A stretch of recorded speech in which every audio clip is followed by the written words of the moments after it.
Jane Eyre by Charlotte Bronte. Chapter 31. My home, then, when I at last find a home, is a cottage, a little room with whitewashed walls and a sanded floor, containing 4 painted chairs and a table, a clock, a cupboard, with 2 or 3 plates and dishes, and a set of tea-things in delf.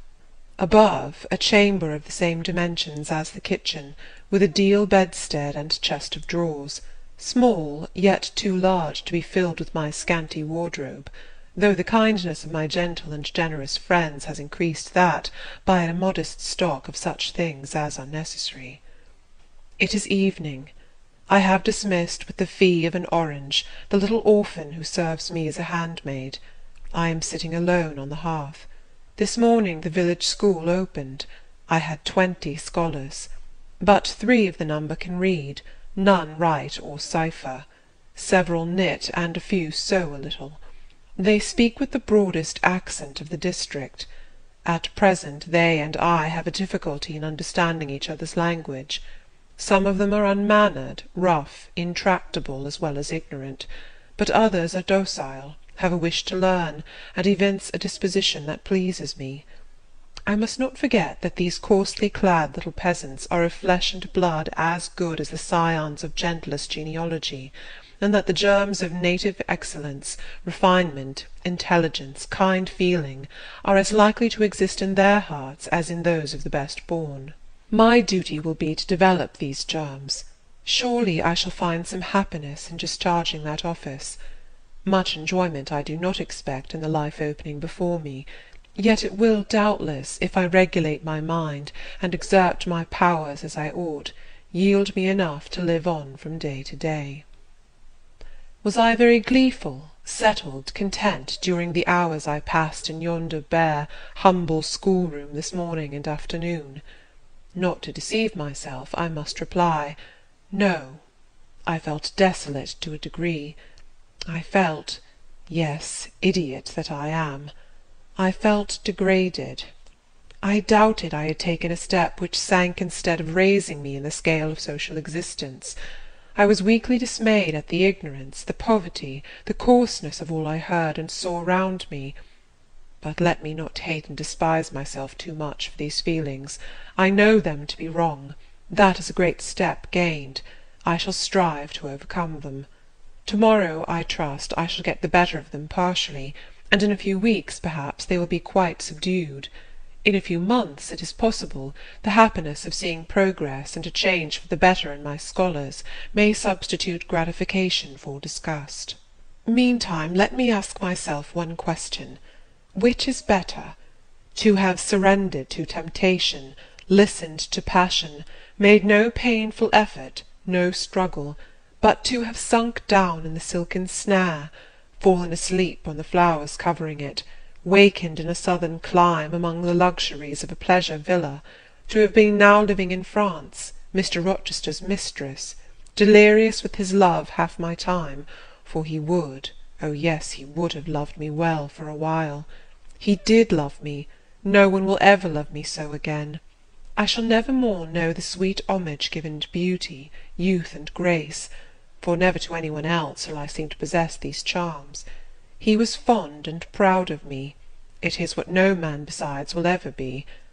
But where am I wandering, and what am I saying, and above all feeling?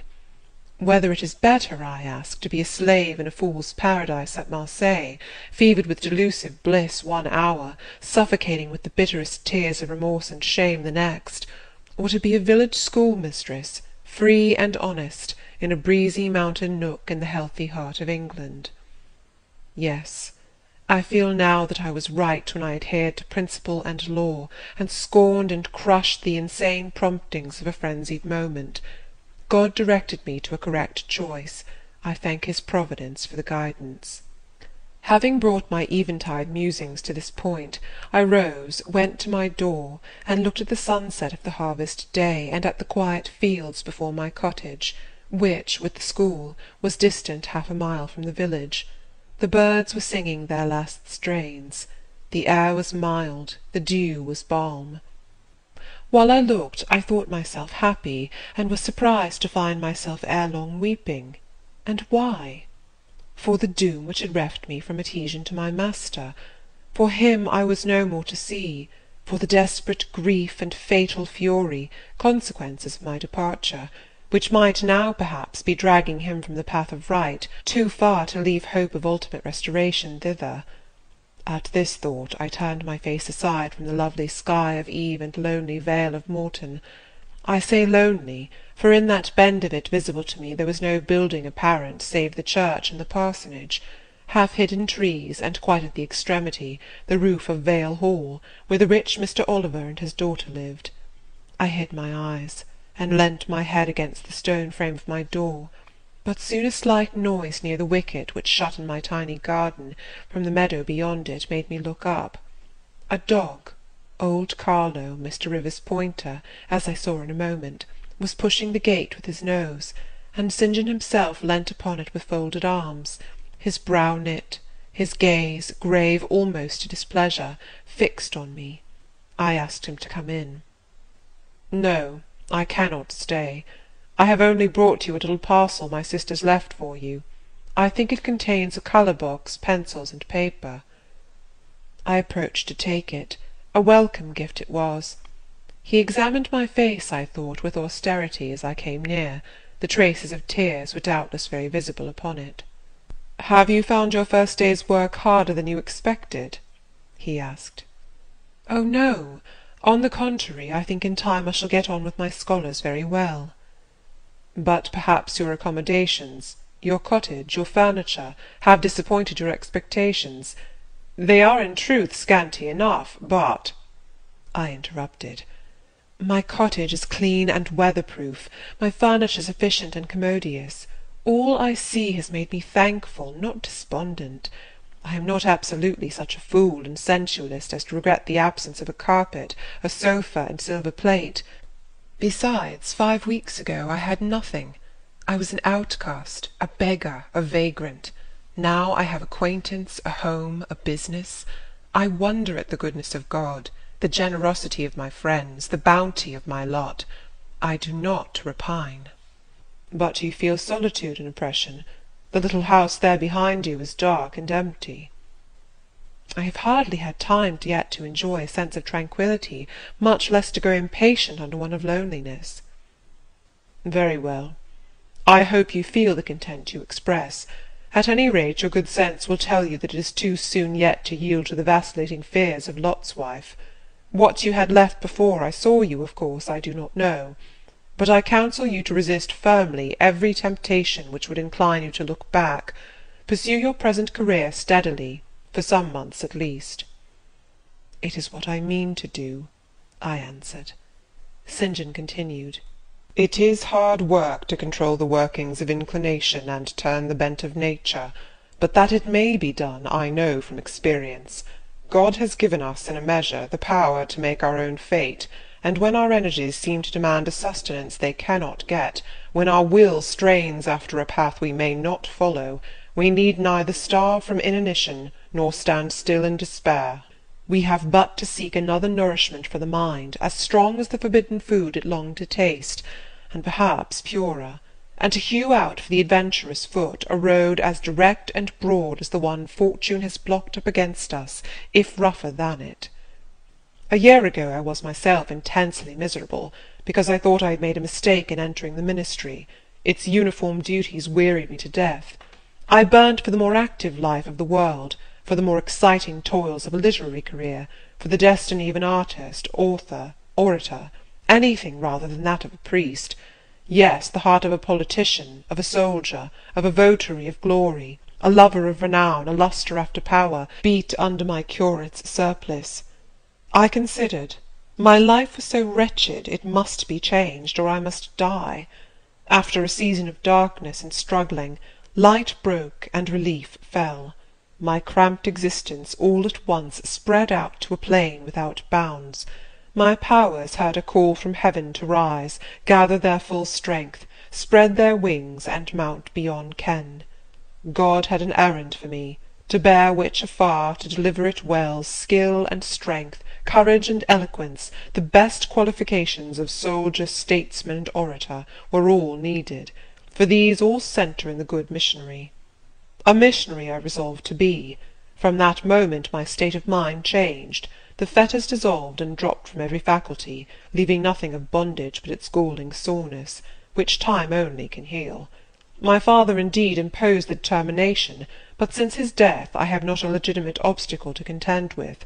Some affairs settled, a successor for Morton provided, an entanglement or two of the feelings broken through or cut asunder, a last conflict with human weakness, in which I know I shall overcome, because I have vowed that I will overcome, and I leave Europe for the East. He said this in his peculiar, subdued, yet emphatic voice, looking, when he had ceased speaking, not at me, but at the setting sun, at which I looked too. Both he and I had our backs towards the path leading up the field to the wicket. We had heard no step on that grass-grown track. The water running in the vale was the one lulling sound of the hour and scene. We might well then start, when a gay voice, sweet as a silver bell, exclaimed, "Good evening, Mr. Rivers." "And good evening, old Carlo. Your dog is quicker to recognise his friends than you are, sir. He pricked his ears and wagged his tail when I was at the bottom of the field, and you have your back towards me now." It was true. Though Mr. Rivers had started at the first of those musical accents, as if a thunderbolt had split a cloud over his head, he stood yet, at the close of the sentence, in the same attitude in which the speaker had surprised him, his arm resting on the gate, his face directed towards the west. He turned at last with measured deliberation. A vision, as it seemed to me, had risen at his side. There appeared, within 3 feet of him, a form clad in pure white, a youthful, graceful form, full yet fine in contour, and when, after bending to caress Carlo, it lifted up its head and threw back a long veil, there bloomed under his glance a face of perfect beauty. Perfect beauty is a strong expression, but I do not retrace or qualify it. As sweet features as ever the temperate clime of Albion moulded, as pure hues of rose and lily as ever her humid gales and vapoury skies generated and screened, justified in this instance the term. No charm was wanting, no defect was perceptible. The young girl had regular and delicate lineaments, eyes shaped and coloured as we see them in lovely pictures, large and dark and full. The long and shadowy eyelash which encircles a fine eye with so soft a fascination, the pencilled brow which gives such clearness, the white smooth forehead, which adds such repose to the livelier beauties of tint and ray, the cheek oval, fresh and smooth, the lips fresh too, ruddy, healthy, sweetly formed, the even and gleaming teeth without flaw, the small dimpled chin, the ornament of rich, plenteous tresses, all advantages, in short, which combined realized the ideal of beauty, were fully hers. I wondered as I looked at this fair creature. I admired her with my whole heart. Nature had surely formed her in a partial mood, and forgetting her usual stinted stepmother dole of gifts, had endowed this, her darling, with a grande dame's bounty. What did St. John Rivers think of this earthly angel? I naturally asked myself that question as I saw him turn to her and look at her, and as naturally I sought the answer to the inquiry in his countenance. He had already withdrawn his eye from the Peri, and was looking at a humble tuft of daisies which grew by the wicket. "A lovely evening, but late for you to be out alone," he said, as he crushed the snowy heads of the closed flowers with his foot. "Oh, I only came home from S." She mentioned the name of a large town some 20 miles distant. "This afternoon. Papa told me you had opened your school, and that the new mistress was come, and so I put on my bonnet after tea and ran up the valley to see her. This is she?" pointing to me. "It is," said St. John. "Do you think you shall like Morton?" she asked of me, with a direct and naive simplicity of tone and manner, pleasing, if childlike. "I hope I shall. I have many inducements to do so." "Did you find your scholars as attentive as you expected?" "Quite." "Do you like your house?" "Very much." "Have I furnished it nicely?" "Very nicely indeed." "And made a good choice of an attendant for you in Alice Wood?" You have indeed. She is teachable and handy. This, then, I thought, is Miss Oliver, the heiress, favoured, it seems, in the gifts of fortune as well as in those of nature. What happy combination of the planets presided over her birth, I wonder? I shall come up and help you to teach sometimes, she added. It will be a change for me to visit you now and then, and I like a change. Mr. Rivers, I have been so gay during my stay at S. Last night, or rather this morning, I was dancing till 2 o'clock. The th Regiment are stationed there since the riots, and the officers are the most agreeable men in the world. They put all our young knife-grinders and scissor merchants to shame. It seemed to me that Mr. St. John's under lip protruded, and his upper lip curled a moment.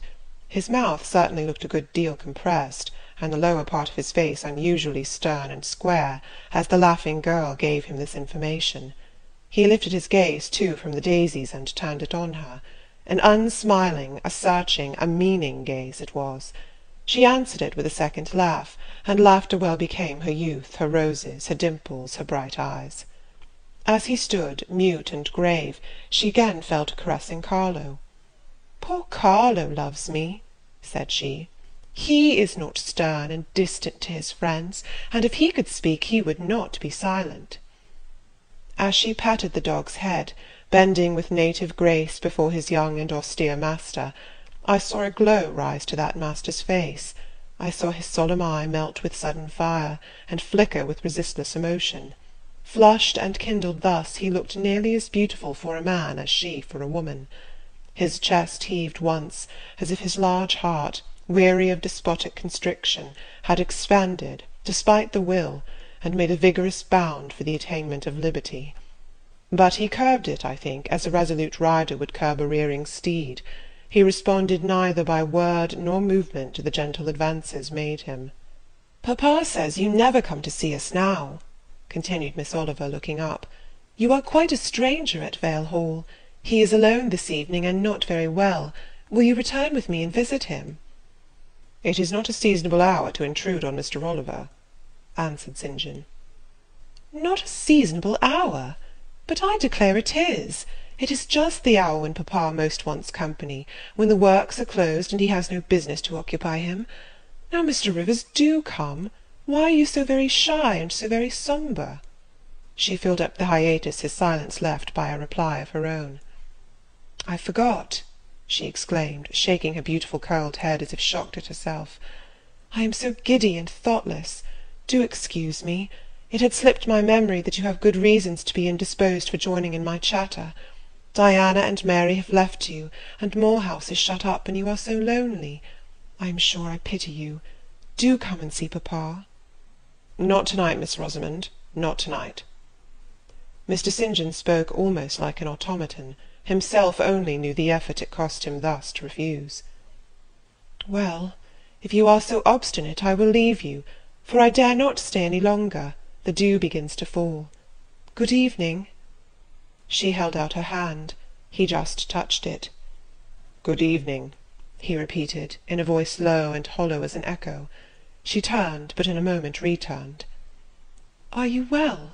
she asked. Well might she put the question. His face was as blanched as her gown. "Quite well," he enunciated, and with a bow he left the gate. She went one way, he another. She turned twice to gaze after him as she tripped fairy-like down the field.